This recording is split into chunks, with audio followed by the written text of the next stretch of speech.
എല്ലാവർക്കും നമസ്കാരം. പുതിയൊരു വീഡിയോയിലേക്ക് സ്വാഗതം. ഇന്ന് ഞാനിവിടെ കാണിക്കാൻ പോകുന്ന വീഡിയോ എന്ന് പറഞ്ഞാൽ ചെറിയൊരു ഷോപ്പിങ്ങിന് വേണ്ടി ഞങ്ങൾ പുറത്തോട്ട് പോകുന്നതാണ്.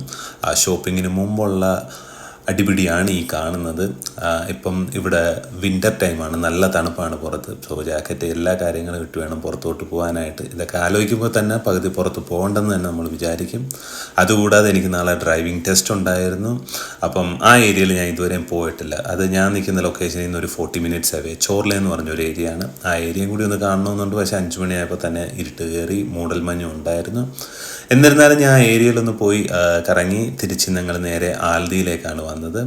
എൻ്റെ ഡ്രൈവിംഗ് ടെസ്റ്റിൻ്റെ റിസൾട്ടും ബാക്കി അതിനെപ്പറ്റിയുള്ളൊരു ഇതും ഞാൻ വേറൊരു വീഡിയോയിലായിട്ട് ചെയ്യാവുന്നതാണ്. സോ ആൽദി എന്ന് പറയുന്ന റൺ ചെയ്യുന്നത് 2 ജർമ്മൻ ബ്രദേഴ്സാണ് അതിൻ്റെ ഫൗണ്ടേഴ്സ്. അതിൻ്റെ ബ്രാഞ്ചസ് ഒരു 18 രാജ്യങ്ങളിൽ വരെയായിട്ട് വ്യാപിച്ച് കിടപ്പുണ്ട്. ഇതൊരു അഫോർഡബിൾ ആയിട്ടുള്ള ഷോപ്പിംഗ് സെൻ്ററാണ് UK-ൽ. ഇതുപോലെ തന്നെ പല ഷോപ്പുകളുണ്ട്. ഇതിനകത്ത് ബെസ്റ്റാണ് ആൽദി, ലിഡിൽ. പിന്നീട് ഓരോ ഷോപ്പ് മാറുന്നതനുസരിച്ച് കോസ്റ്റിനകത്ത് വേരിയേഷൻ വരുന്നതായിരിക്കും. എന്നിരുന്നാലും നമുക്ക് പറ്റുന്ന ഷോപ്പുകളിലെല്ലാം പോയി ഷോപ്പിംഗ് ചെയ്യുന്നതിൻ്റെ ഓരോ വീഡിയോ ആഡ് ചെയ്യാവുന്നതാണ് ഇതിലേക്ക്.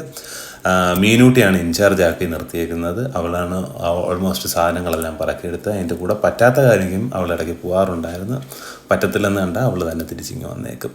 അങ്ങനെ അത്യാവശ്യം വേണ്ടുന്ന സാധനങ്ങളെല്ലാം ഒന്ന് ഷോപ്പ് ചെയ്തു. ഞങ്ങൾ പറഞ്ഞല്ലോ, ഇതൊരു അൺഎക്സ്പെക്റ്റഡ് ആയിരുന്നു. പെട്ടെന്നൊന്ന് പ്ലാൻ ചെയ്ത് പോവുകയായിരുന്നു.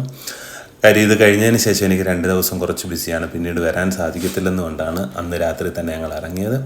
അങ്ങനെ അത്യാവശ്യം വേണ്ടുന്ന സാധനങ്ങളെല്ലാം എടുത്തതിന് ശേഷം ചെക്ക് ഇൻ ചെയ്തു. ഞങ്ങൾ നേരെ പുറത്തോട്ട് പോയി. അപ്പോഴത്തേക്കും ടെമ്പറേച്ചറൊക്കെ അറൗണ്ട് ഒരു -1 ഡിഗ്രിയിലേക്ക് വന്നിട്ടുണ്ടായിരുന്നു. അങ്ങനെ എല്ലാ സാധനങ്ങളും എടുത്ത് സെറ്റ് ചെയ്തു നേരെ വീട്ടിലേക്ക് വിട്ടു. ഇനി ഫുഡ് ഉണ്ടാക്കി കഴിക്കണം. സോ ഇതുപോലുള്ള അടുത്ത വീഡിയോയുമായി കാണുന്നവരേക്കും